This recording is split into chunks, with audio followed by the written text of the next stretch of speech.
दिल में ख्याल आया कि इसकी मरम्मत की जानी चाहिए। चुनाचे उन्होंने मरम्मत का इरादा किया और मजदूर बुलाए। लेकिन तामीर के दौरान एक अजीब मसला पेश आ गया। जो काम मजदूर दिन भर करते, रातों रात किसी नामालूम ताकत से वो खत्म हो जाता। ये सिलसिला कई दिनों तक जारी रहा। काशीनाथ पंत परेशान हो गए। वो समझ नहीं पा रहे थे कि आखिर ये क्या हो रहा है। एक रात वो जागते रहे कि देखें कौन इस तखरीबकारी में मुलव्वस है। रात गए उन्होंने देखा कि एक नूरानी शख्सियत खुद पत्थर तराश रही है और मज़ार की तामीर कर रही है।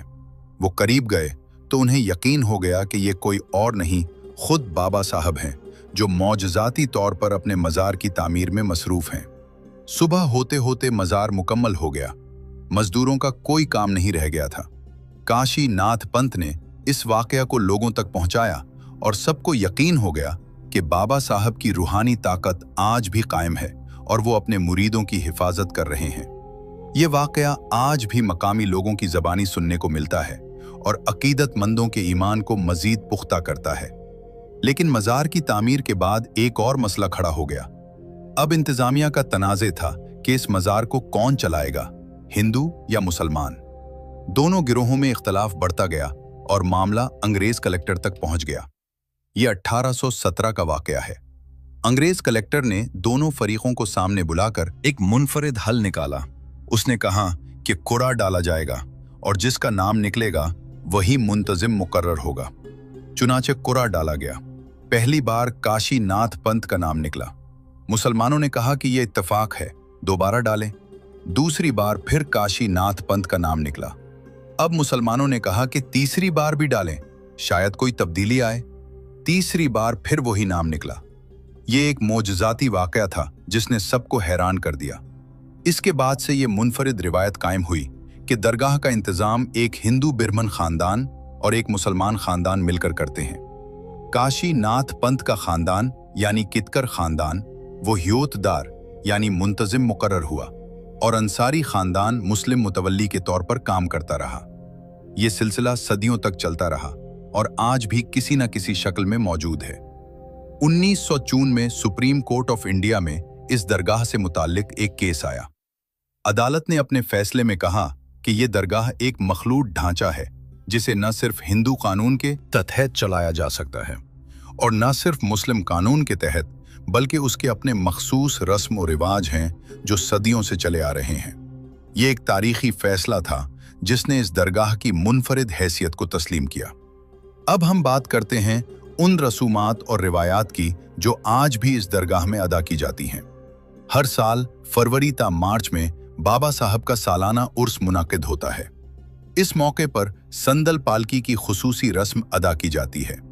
अकीदतमंद दूर दराज से आते हैं और इस तकरीब में शामिल होते हैं।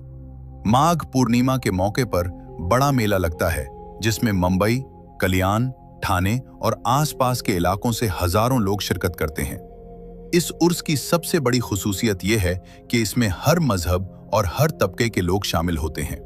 हिंदू, मुसलमान, सिख, ईसाई सब एक साथ बैठकर दुआएं करते हैं, सब एक साथ लंगर खाते हैं और सब एक ही अकीदत से बाबा साहब को याद करते हैं।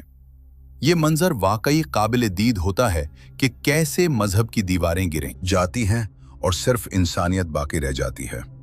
दोस्तों, इस दरगाह से मुंसलिक कई लोक कहानियां और रिवायात भी मशहूर हैं। एक रिवायत के मुताबिक जब बाबा साहब पहाड़ी पर रहते थे तो एक शेर और एक बकरा उनके पास आकर बैठ जाते थे।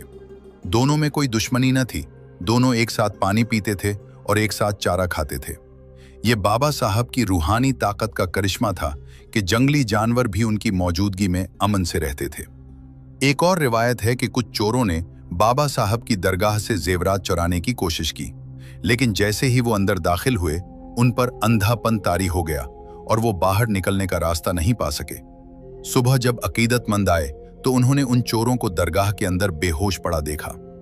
उनकी आंखें खुलें तो उन्होंने बाबा साहब से माफी मांगी और आइंदा चोरी न करने का अहद किया। बांझ औरतों के हामिला होने की भी कई कहानियां मशहूर हैं। लोग मानते हैं कि अगर कोई औरत सदक दिल से बाबा साहब के मज़ार पर हाजिरी दे और दुआ मांगे तो अल्लाह उसे औलाद अता करता है। आज भी बहुत से लोग ऐसी दुआओं के पूरे होने की गवाही देते हैं। लेकिन दोस्तों, जैसे जैसे वक्त गुजरा, उस दरगाह की शनाख्त को लेकर तनाज़ात भी बढ़ते गए। 1952 से हाजी मलंग बाबा के मज़ार को तनाज़े में घेरने की कोशिशें शुरू हुईं। 1980 की दहाई में थाने के शेवुसीना लीडर आनंद दीघे ने माघ पूर्णिमा पर मिलंगगढ़ मुक्ति यानी मलंगगढ़ को आज़ादी का नारा दिया। इनका दावा था कि ये मकाम दरअसल हिंदुओं का मछिंदर नाथ मंदिर है और इसे मुसलमानों ने कब्जा कर रखा है।